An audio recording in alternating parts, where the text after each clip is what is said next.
안녕하십니까, 월드팩토리 박서호입니다. 네, 안녕하세요. 최하나 변호사입니다. 네, 그동안 잘 계셨나요?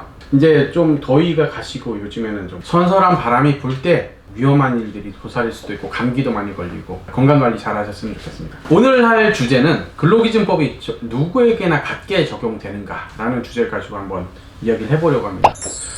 보통 일반적으로 봤을 때 근로기준법, 그러니까 보통 이제 취업을 앞둔 학생들이나 아니면 근로기준법 관련된 교육을 하시는 분들 같은 경우에 근로기준법에 대해서 교육을 시켜주는데 수당이라든가 여러 가지 우리가 예전에 다뤘던 어떤 면접 방식이라든가 아니면 여러 가지 이런 것들이 있는데 사실 5인 미만한테는 적용이 안 되는 것들이 참 많죠. 네, 근로기준법 일반적으로 근로자와 사업자들이 어떤 권리와 의무가 있는지를 다 규정한 법인데요. 그 중에서도 뭐 임금이든 해고든 근로시간이든 근로계약든 굉장히 중요한 내용이 많습니다. 그 중에서 5인 미만 사업장에는 일부 규정만 적용되도록 하고 있기 때문에 사업주님들은 본인의 사업장이 5인 미만에 해당하는지 5인 이상에 해당하는지 그래서 어떤 규정들이 적용되는지를 잘 알고 계실 필요가 있습니다. 사실 또 5인 미만이라 또 10인 이하인 경우에 적용되는 법규도 있죠, 그죠? 오늘은 근데 5인 미만만 한번 따져보도록 하겠습니다. 네. 첫 번째로 5인 미만 사업장을 왜 중요하게 따지는 거죠? 사실 요즘 창업하시는 분들 많잖아요. 그리고 또 뭐 여러 가지 뭐 인건비라든지 이런 절감을 위해서 소규모로 또 운영하시는 분들도 많습니다. 그렇기 때문에 이 5인 미만 사업장들이 점점 많아지고 있는 추세고 또 그런 사업장들의 경우에는 어떤 규정이 적용되는지 적용되지 않는지 일일이 따져야 되기 때문에 또 중요할 수 있습니다. 그럼 5인 미만인 경우에는 보호적인 측면에서 해제를 해주는 것들이 많은 거죠? 네, 맞아요. 네.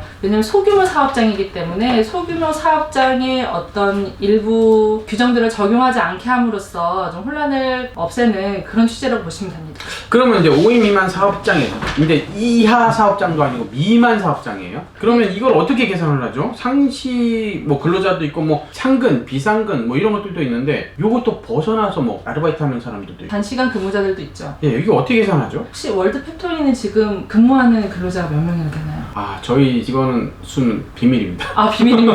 이게 보통 저희가 이제 상근 직원도 있고 그리고 네. 비상근 직원도 있고 저도 사실은 이게 계산하는 법이 좀 헷갈려요. 그래서 네. 저희 직원 보통 뭐 12명인데 이거 왔다 갔다 해요. 어떨 때는 아. 뭐 7명까지 떨어질 때도 있고 이게 뭐 중소기업들 운영해 보시면 다 아시겠지만 퇴사하는 경우에 뭐 한 네. 2명씩 3명씩 퇴사해 버리는 경우도 있고 네. 어떨 때는 뭐 또 3명씩 채용이 되는 경우도 있고 그럼 결국 이 10명이 좀 넘거나 뭐 증감은 있겠지만 10명 전후로 되면 사실 상시 근로자가 5인 이상으로 될 가능성이 훨씬 높고 사실 별다른 뭐 다툼이 없을 텐데 뭐 예를 들면 2명은 평일 내내 근무를 계속하고 3명 정도가 뭐 요일을 정해서 돌아가면서 나온다든지 이렇게 될 경우에 상시 근로자 수가 5인을 넘는지 안 넘는지 이런 것들이 좀 문제가 될 수 있습니다. 그래서 이제 법에서는 예를 들면 2명이 평일에 20일 동안 일을 했으면 그 기간 동안에 총 근로를 한 사람이 2명이 20일 동안 했으니까 총 40명이 일한 꼴이 되는 것이고요. 예를 들면 3명이 15일씩 일을 했으면 45명이 일을 한 셈이 되는 겁니다. 그럼 다 합해서 지금 몇 명이죠? 적실 안 하죠. 적어보면서 해야겠네요. 예, 적어봐야 될 것 같아요. 2명이 20일씩 일했다.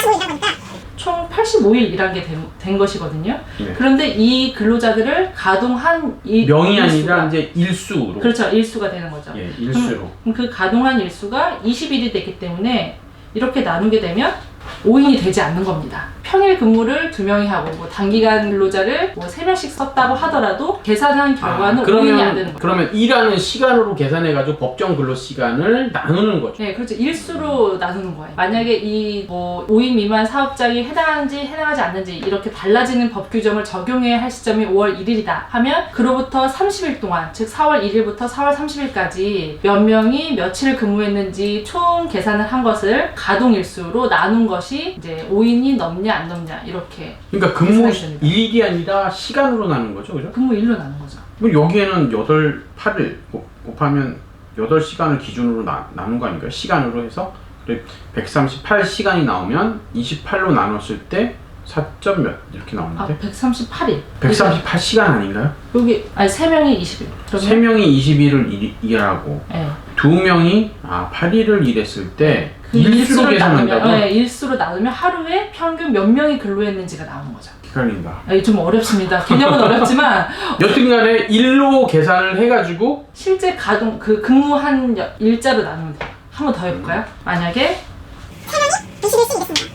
그리고 단기간 근무한 사람이 2명이 80일을 다녔어요. 그러면 3명이 20일씩 일했으니까 총 60일을 일하는 게 되는 것이고요. 근데 제가 여기서 문제, 단기 근로자가 8일을 일했다고 치는데 8일에 대한 기산점이 좀 애매해요. 만약에 2명이 8일을 일했는데 1시간씩 일했어. 그럼 그걸 일로 계산해야 돼요? 네, 일로 계산하는 거예요. 그래서 그래서 뭐 예외자가 5를 넘는지 넘지 않는지 그 숫자가 나온 그럼- 다음에 예외도 시간이 중요한 건 아니네요, 그러면. 왜냐면은 어쨌든 이렇게 해서 만약에 5가 넘지 않은 숫자가 나왔더라도 이럴 수 있잖아요. 사실 5가 넘지 않았는데 사실 5인 이상이 일한 시간이 훨씬 많고 5인이 나오지 않은 기간이 훨씬 적었을 때 그냥 평균만 낮추는 역할을 했다면 그냥 5인 이상인 사업장으로 보는 예외 조항들. 그러니까 사실 이 5인 미만인지 5인 이상인지 계산하는 게 상당히 까다로운 문제. 저기 복잡하네. 네, 이거 그래서- 노무사한테 물어봐야 될 것 같은 네. 느낌이 좀 듭니다. 야, 이거 계산하기가 좀 이렇게 변호사급 이상 되시는 분들만 계산하는 걸로 하도록 하겠습니다.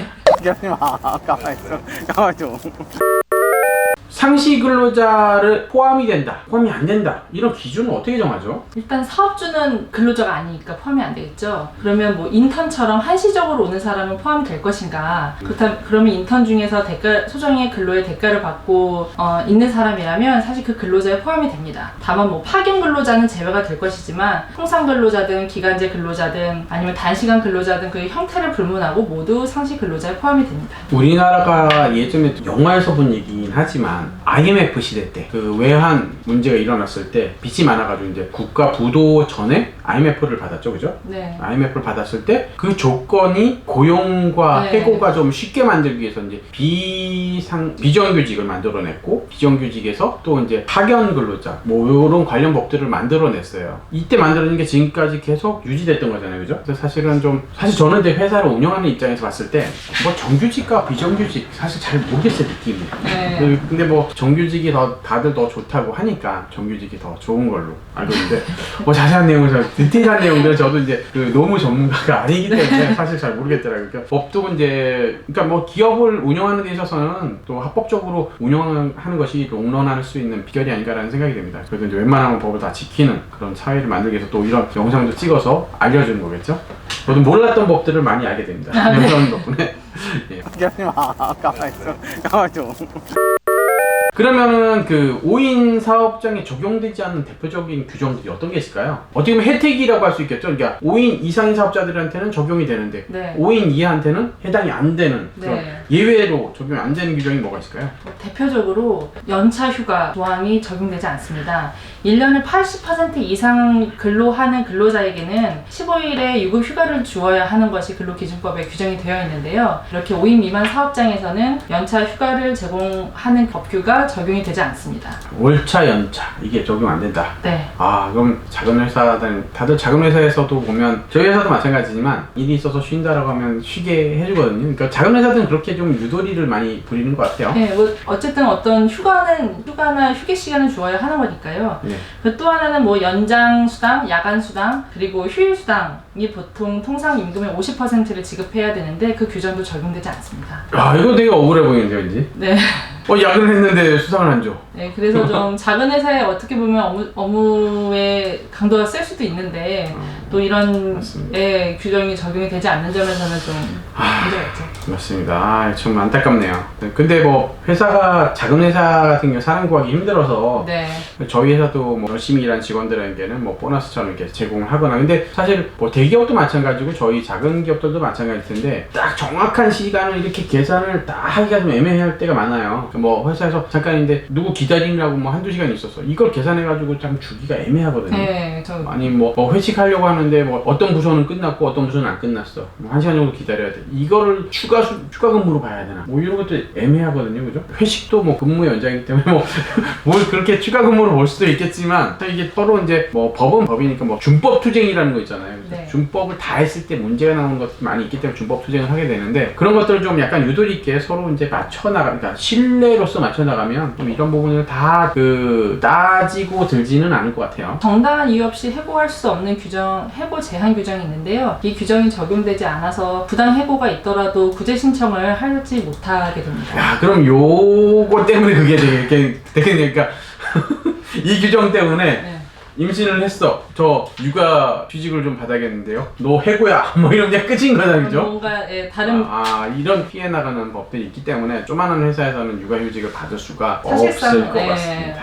없는 거죠. 사실 뭐 상식적으로 생각해 보기에 입장을 바꿔서라도 그렇죠. 대표가 하나 있고 내가 직원이 하나인데 둘이서 일하는 회사에서 내가 육아휴직이라고 해가지고 사장님 저는 육아휴직 받아야겠어요 라고 해가지고 네. 내가 사장이라고 생각하면 그거를 주기가 애매하겠죠. 네, 그죠? 사실상 뭐 기업이 크면은 대체 만약에 인력이 있을 텐데. 그렇죠. 100명 중에 1명이다. 그럼 뭐 그게 업무 손실을 안 볼 테지만 2명 중에 1명이야. 그러면 이게 50%가 주는 거잖아요. 네. 더군다나 사장이 일을 안 하는데. 직원이 사장이 일을 일 안 하나요? 물론 보통 대부분 사장님들은 영업 일들을 많이 네, 더 하니까. 중요한 일을. 근데 만약에 직원 하나가 회계 업무를 보고 있었어. 근데 이 직원이 육아휴직이라고 나가버렸어. 휴가 급여는 계속 주는데도 불구하고 사장은 영업도 해야 되고 그것도 회계도 해야 되고 그러니까 되게 힘든 상황이 되겠죠. 그죠? 네, 그런 점에서는 결국에 궁극적으로는 근로관계가 종결될 수밖에 없을 것 같습니다. 어떻게 그런 문제 때문에 이런 혜택을 주지 않았나라는 생각을 좀 들게 합니다. 그러면 5인 이하라도 여전히 적용되는 규정들이 꽤 많죠. 노동법에서 이제 사실 노동자들의 그런 인권을 위해서 많은 규정을 요즘 두고 있는데 특히 문재인 정권에 있어서는 좀 더 많은 혜택을 주고 있는 것 같아요. 네, 그죠? 그 여전히 적용되는 대표적인 규정들로는 일단 근로계약서를 서면으로 작성해서 교부해야 되는 점이 있습니다. 뭐 임금과 주휴일을 명시를 해서 그 근로계약서를 교부해야 되고 그렇게 하지 않으면 벌금 500만 원 이하의 대상으로 될 수 있습니다.